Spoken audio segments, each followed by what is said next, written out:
think I've been this excited for a video probably ever. Like, I've been thinking of making this video and filming this video for the entire year of 2022. Before I start this video, I need to ask you guys something, and I want you guys to be so honest with me right now. By the raise of a hand, who else did not reach their Goodreads reading goal? Because I didn't. I wasn't even close. I genuinely don't know what I was thinking when I made this reading goal for myself at the beginning of 2022, because in my mind, I was like, I got this. This is gonna be so easy. The funny part is that the whole year, like literally maybe up until like a week before it was gonna be 2023, like I'm saying like 5 days ago, I still thought I could make it. Like I was like, no, like I could read more. Like my goal was to read 118 books. I read 42. I read 42. Like that's not even half. This year my reading goal is 50 books. I put it on my Goodreads. It's 50 books, and I feel like if I actually stick to it, I can definitely 100% reach that goal. But comment down below if you did or didn't reach your goal, and if you didn't make a goal, then what's your goal for this year? I'm specifically very excited for this video because most of these is just gonna be quick. Like I'm just gonna tell you guys my first reaction, so it's just gonna be a quick glance, and I'm gonna tell you guys what I thought about them, if I liked them, if I didn't like them. Anyways, enough of this intro. We're gonna get into every single book I read in 2022. I started off the year reading a series. I read the Bound series, which includes, I'm pretty sure there's more books than these. I'm pretty sure there's like 5 or 6 in the series, but I only read 4 of them. It's Bound by Honor, Bound by Hatred, Bound by Duty, and Bound by Love. This was like 1 or 2 months after I finished the Maid series. If you guys know, I talk about it all the time. I love that series so much that I really wanted to find something similar to it. And I actually did find a dark romance series later this year that I think is just as good as the Maid series, but it wasn't this one. This one was like, okay, now thinking back, I probably would give this like overall maybe like 3.5, maybe even 4 stars if I were to reread it, but I'd honestly just stick with these 2 books. These were the best ones in the series. You guys are about to notice that I read a lot of Colleen Hoover books at the beginning of the year, and that's because I wanted to make a Colleen Hoover books rating video, which I actually never even made, but I read most of her books at the beginning of the year. After I finished the Bound series, I ended up reading All Your Perfects by Colleen Hoover. This book was and is still a 5 stars for me. I absolutely adored this book. I feel like this Colleen Hoover book is so different than all of her other books,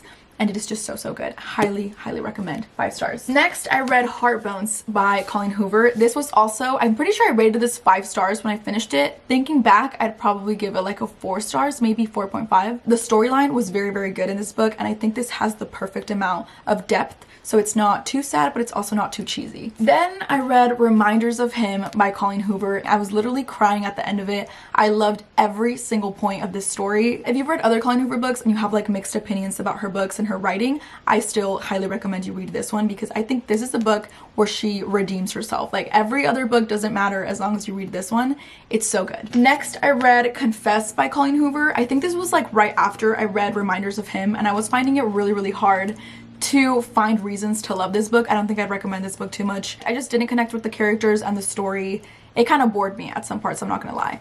But yeah, that's it. Next, I read Maybe in Another Life by Taylor Jenkins Reid. I don't even have to say it. You guys know I adore her. This book was so good. And I remember when I read this book, this was like revolutionary in my mind because it was just so different than anything else I'd read. I can't recommend this book enough. It's one of those books that isn't just a good book while you're reading it, but it leaves you with such a good message and such a good feeling. I loved it. 5 stars out of 5. Next, I read Dating Dr. Dill. This one's not a book that I've thought about too much after I finished it, but I think I was going through a book slump when I started this book, and this was honestly so perfect for that. It's such a cute rom-com. I honestly would probably recommend this book. I'd probably give it like 3.5, maybe 4 stars out of 5. Next, I read Hopeless by Colleen Hoover. This book, this might be an unpopular opinion, but 50% of this book I loved, and the other 50% I was totally bored with. The ending of this book was pretty good, but I don't know if I like absolutely loved it. I don't know. Next, I read Regretting You by Colleen Hoover. This is probably like a 3 stars out of 5 for me, if I'm being super honest.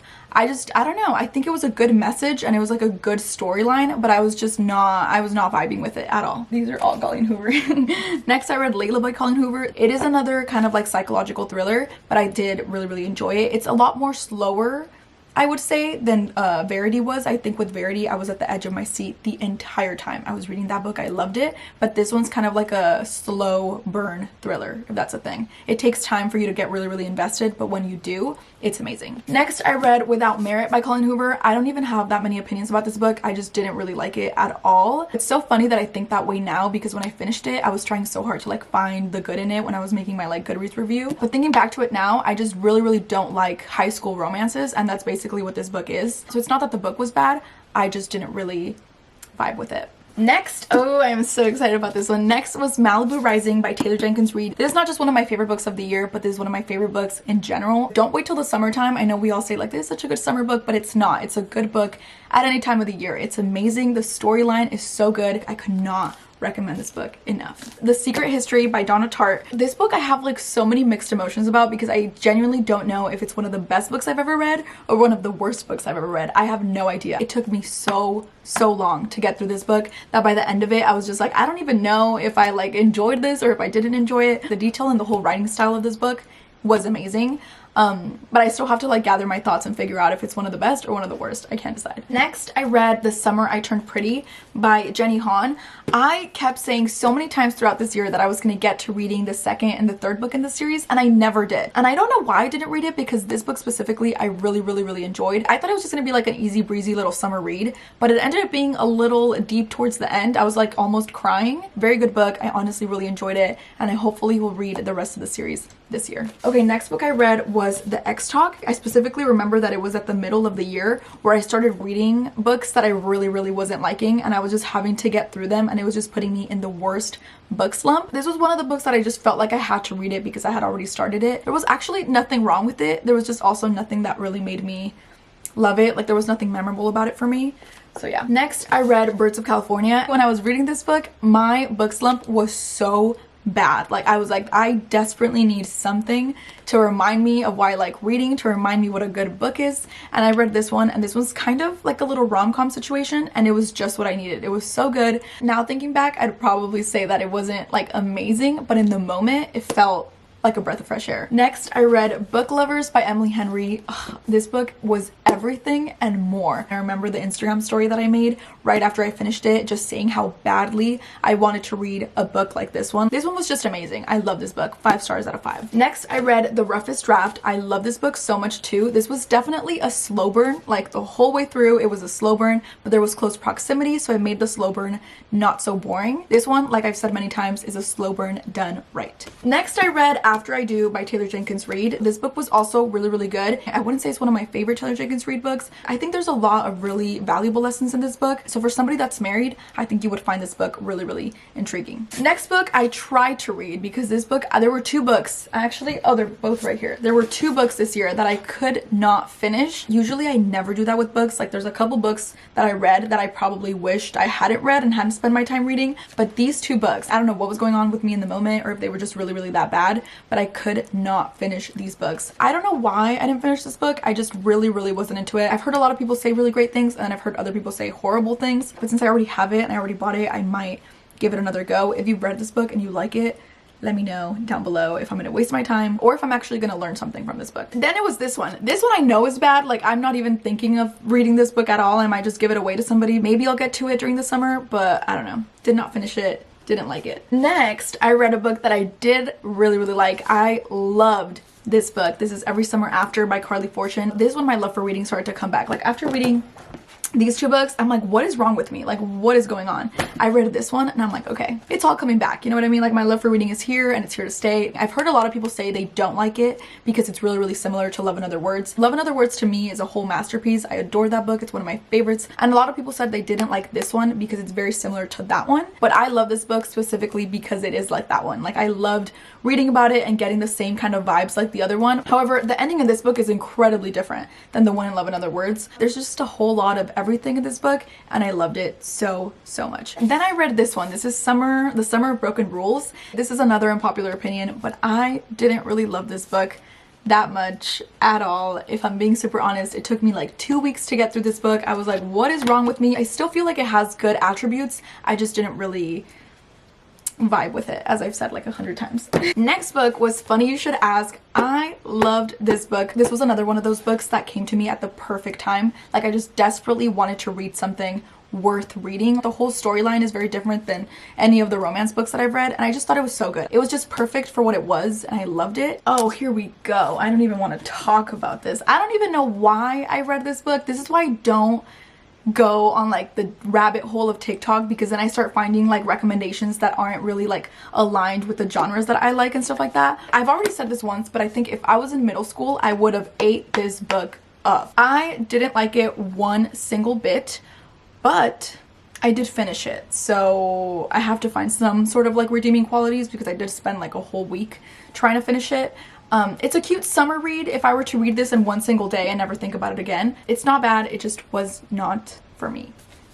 2 stars out of 5. Next book I read was Love on the Brain by Ali Hazelwood. I really liked this book. I thought it was a cute rom-com, and I'd probably give it like a 4 stars out of 5. This is where it gets good. Okay, all of these books, like most of these were kind of like, like I kind of liked, kind of didn't, whatever. But towards the end of the year is when I started reading books that I loved. Starting off with one of my favorites, Archer's Voice by Mia Sheridan. It's heartwarming and it just leaves you feeling warm and cozy. It's just amazing. It's seriously so good. Next book I read was a thriller. This is A Silent Patient. I've been wanting to read this book for a really long time. I finally read it, and to no surprise, I loved it. This book was the one that left me wanting to read so many more thriller books. Then I read a really cute book. This is You Deserve Each Other. This one was also perfect for what it was. It's just a cute rom-com, nothing major, but I did really enjoy it while I was reading it. I'd probably give it like 4 stars out of 5. Then I read an amazing book. This is Things We Never Got Over. I didn't expect to love this book as much as I did. I picked it up. I was like, I've heard pretty good things about it. The cover's really cute. Maybe I'll like it, whatever. Couldn't recommend this book enough. 5 stars out of 5. Another good one, oh my goodness, I'm telling you guys, this end part of the year was everything I needed. I honestly do not understand why this book is so underrated. I feel like not enough people talk about it. It's so good. Like, I'm not just saying like, oh, it's kind of good, like whatever, it's like a good way to pass time. No, it's seriously so good. I feel like people are waiting for the paperback version to come out because I know the hardcover version is the only one available, but it's that good. I hate hardcover versions. It makes me feel like I'm reading a textbook, but this book was worth it. Next book I read was It Starts With Us by Colleen Hoover. This one was a pretty cute read. I don't really regret reading it, but honestly, I know a lot of people really wanted more closure from the first book, and this is just that. Like, it gives you the perfect closure. Honestly, this is like the perfect ending no one can complain about. Next I read Conversations with Friends by Sally Rooney. If you've read Normal People, this is a very similar style. This book is just incredibly real, so if you feel like you need a break from like fantasy books or like too many romance books, which at the moment I was kind of reading a lot of rom-coms, so I was like, you know, I kind of want to read something that like switches things up, and this was the perfect thing to switch it up, because it doesn't get realer than somebody having an affair. So yeah. Next book I read was King of Wrath. I read this book on my phone because I heard about it and I was like, I need to read this book like now, and I read it all in like a day and a half on my phone, and then I loved it so much that I was like, I absolutely need the physical copy of it, so I bought it. This book is amazing. It's literally so good. There's just something about the trope of a billionaire that hates everybody but this one girl. That's pretty much this entire book, but more. If you haven't read this book, read it. Anna Huang literally became one of my favorite authors this year. Next book was The Wife Between Us by Greer Hendricks and Sarah Pekkanen. This is a thriller book. This book is in 3 parts, and every single word I had read in each part, I was questioning it at the end. You think you're reading about one thing and then everything changes, but it's really good. Next, I read The American Roommate Experience by Elena Armas. This book I didn't really love. I remember thinking it was like a cute story. The whole time reading it, I didn't have a problem with it, but I just don't think it was like amazing. I'd probably give it like 3.5 maybe. Yeah, probably 3.5 stars. Next book I read was actually Twisted Lies. This is the 4th book in the Twisted series. This is my favorite book in the whole series. It's also the longest book I read this year, but it was incredible. I literally finished it in like 2 days, maybe 2.5, I don't even know, but it was so good. I could not put it down. Then I read Terms and Conditions. I'm like running out of energy right now, but I read Terms and Conditions by Lauren Asher. This one was super good. This is the 2nd book in the Dreamland series, and I know the 3rd one comes out January 31st. I already pre-ordered it. I'm so excited to read it, but this is the 2nd one. I actually like this one more than the first one. But yeah, very good. I probably give it like 4.5 stars out of 5. Then I read The Cheat Sheet by Sarah Adams. This was a book I've been wanting to read like all year. It was a really cute rom-com, and I honestly devoured it. Like, I literally finished it so fast. But there was just something missing in this book that just made it like not amazing. There's also zero spice in this book. Like, when I mean zero, you will find out when you read this book, but there is zero spice in this book. And I feel like, I don't know, there was just something missing in this book. It wasn't atrocious, but it was like, I felt like I needed a little something, you know? I read The Fixer Upper. This book was probably the biggest shock to me this whole year. The first maybe like 100 pages of this book, I was like, I am not gonna like this book. Like, why am I reading it?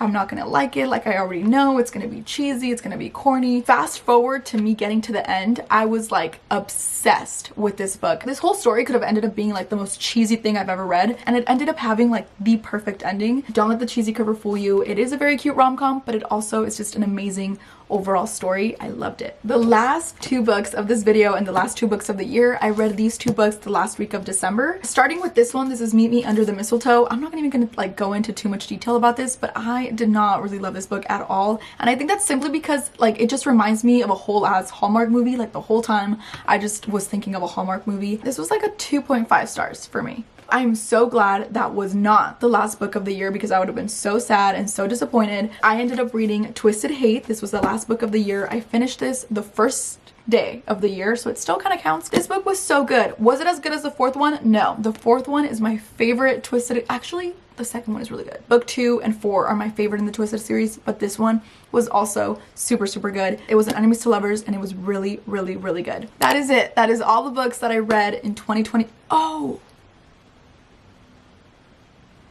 I just remembered. That's not it. I literally totally forgot to mention this. There is a whole series that I read. It's 3 books. It's the Sinners Anonymous series that I read this year. I read all of those books on my phone, and I didn't order them because I couldn't wait that long. I was like, if I'm gonna order them on Amazon or whatever, it's gonna take too long. And they were so good, and I wanted to read them right then and there. It was a series I was talking about that is almost as good, or honestly, it's just as good as the Maid series. It's a mafia romance, it's a dark romance. So there's the Sinners Anonymous, which is book 1, Sinners Condemned, which is book 2, and Sinners Consumed, which is book 3. So those are 3 books that I also read this year. Adored that series so much. I'm like the biggest fan of that series. Now, having said that, those were all the books that I read in 2022. I literally went through like 3 different book slumps this year, and I'm so glad I came out of those. I'm reading like crazy right now, and it just motivates me so much to read as much as possible this year. Anyways, thank you guys so much for watching. I love you guys, and I will see you guys super, super soon with another video.